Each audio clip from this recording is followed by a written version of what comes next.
Suatu hari, ketika Muhammad kecil sedang bermain bersama teman-temannya, malaikat Jibril datang menghampirinya. Dengan penuh kelembutan, Jibril membaringkan Muhammad kecil, lalu membelah dadanya dan mengeluarkan hatinya. Dari hati itu, Jibril mengambil sesuatu yang ia sebut sebagai bagian yang tidak baik, kemudian mencuci hati Muhammad dengan air zam-zam dalam sebuah bejana emas hingga bersih, lalu mengembalikannya ke tempatnya semula.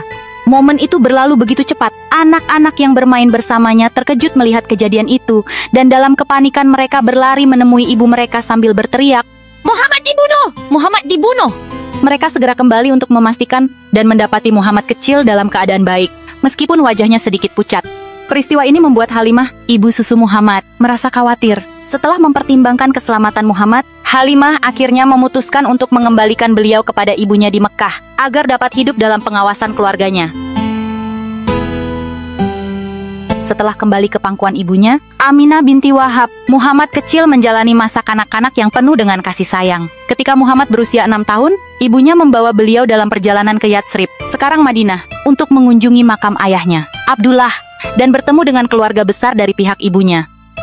Di perjalanan pulang dari Yatsrib di suatu tempat bernama Abwa, Aminah jatuh sakit dan meninggal dunia, meninggalkan Muhammad kecil dalam keadaan yatim piatu. Setelah kejadian ini, Muhammad kecil dibawa pulang ke Mekkah oleh pelayan ibunya, Ummu Aiman, dan kemudian dirawat oleh kakeknya, Abdul Muthalib.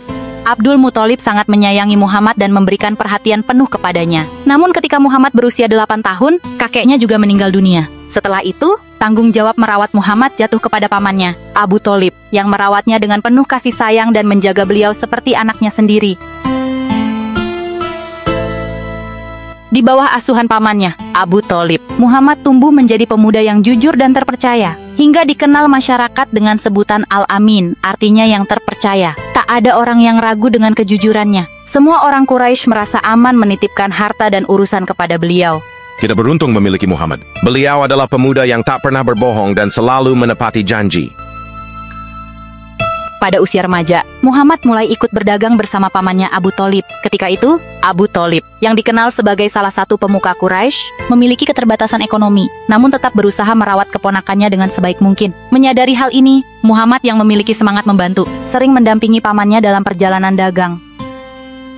Rombongan dagang Quraisy tiba di Bushrah, wilayah Syam. Di sana, ada seorang pendeta bernama Buhaira yang ahli dalam agama Nasrani. Biasanya, ia jarang berinteraksi dengan orang luar. Saat melihat rombongan tiba, Buhaira memperhatikan awan yang terus menaungi mereka, khususnya di atas Muhammad. Ketika rombongan beristirahat di bawah pohon, dahan-dahan pohon itu pun tampak merunduk menaungi beliau. Buhaira mengutus seseorang untuk mengundang seluruh kafilah, termasuk Muhammad yang awalnya tidak ikut. Ketika Muhammad hadir, Buhaira melihat tanda kenabian di punggungnya dan mulai bertanya tentang dirinya. Semua jawaban Muhammad sesuai dengan ciri kenabian yang diketahuinya.